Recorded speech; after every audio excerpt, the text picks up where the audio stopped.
À côté de vous, un plus jeune créateur de jeux avec,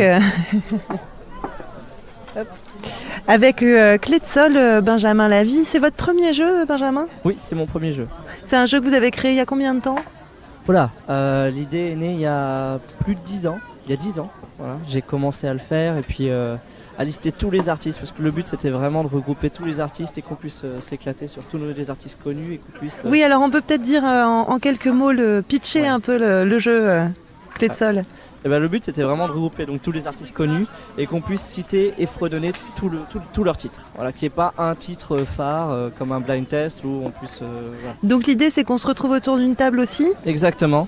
Et que tout le monde puisse se retrouver, toute la famille puisse se retrouver autour de la Et table. donc il y a un petit challenge quand même J'ai un challenge, il faut gagner la partie, mais après, voilà, le but, ça va vraiment être que tout le monde se retrouve, qu'on redécouvre les artistes, qu'on redécouvre leurs titres. Si on crée une équipe, par exemple, avec la mamie, son petit-fils et puis le frère qui écoute du rap, voilà, on va avoir l'équipe ultime avec la mamie qui écoutera Piaf, la petite fille qui écoutera Vianney. Donc il y a tous les répertoires. Il y a tout le répertoire, tous les vraiment, styles. c'était D'accord. vraiment Donc c'est l'essentiel. un jeu pour les gens qui aiment chanter en fait. C'est pour les gens qui aiment chanter, qui ont une culture musicale ou qui connaissent des chansons. Voilà. Souvent le problème c'est qu'on a une chanson en tête, on ne sait pas d'où elle vient, ou on connaît le nom d'un artiste mais on ne sait pas ce qu'il a chanté, et on se dit je suis nul, je connais pas.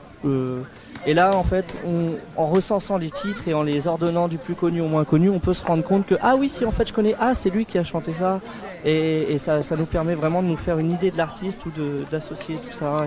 Et de mettre une voix derrière un artiste aussi. Et donc évidemment ça doit bien fédérer aussi de chanter, ensemble. Ouais. Et puis on peut créer des parties.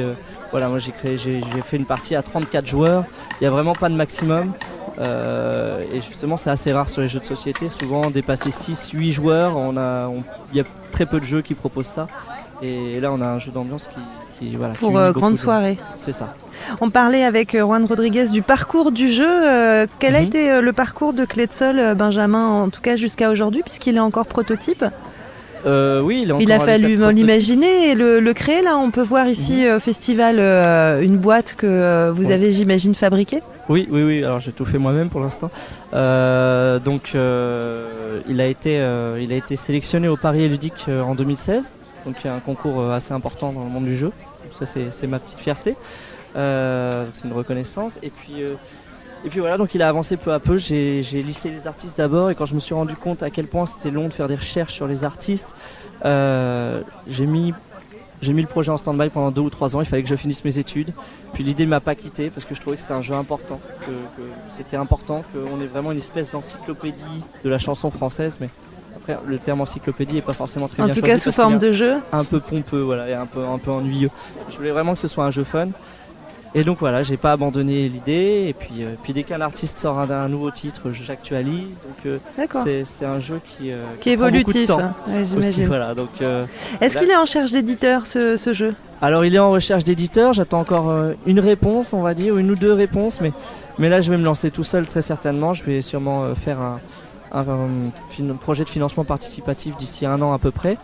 Peut-être même un petit peu moins. D'ailleurs là, il y a déjà une page Facebook Clé de Sol Benjamin Lavie qui est ouverte pour ceux qui ne voudraient pas rater le coche. Et voilà. Je ne compte plus vraiment sur les éditeurs. Et oui, parce qu'aujourd'hui il y a beaucoup de jeux qui sortent. On parlait tout à l'heure d'un microcosme dans les années 80. Là pour le coup, il y a combien de jeux qui sortent par an? Vous en avez une petite idée? 1000, c'est ça un peu 1000 par an 1000 par an à peu près. En France ou dans le monde? Dans le monde. Ouais. Et puis les éditeurs sont de plus en plus, je pense, intéressés par des mécaniques de jeu. Et mon jeu, même s'il y a quelques mécaniques, est relativement facilement associé à des jeux de culture, un jeu de culture de questions-réponses. Alors il n'y a pas vraiment de questions et de réponses, c'est surtout un jeu d'ambiance. Mais je pense qu'il a il y a cette difficulté-là pour qu'il soit édité. Voilà, alors je pensais que ce serait simple, que c'était un jeu universel qui plairait à tout le monde, puisque tout le monde aime la chanson, aime la musique, etc. Et en fait, non, c'est pas si simple que ça. C'est pas si simple d'être édité. Non. Voilà. Eh ben, bon courage alors Benjamin Merci. Lavie, donc une page Facebook Clé de Sol Benjamin Lavie si vous êtes intéressé par ce projet, pour le suivre en tout cas, à essayer ici au festival de l'île aux Jeux sur l'île d'Or-en-Boise. Merci beaucoup à tous les deux pour Merci. cette partage d'expérience, Juan Rodriguez et Benjamin Lavie. On se retrouve tout à l'heure sur le festival.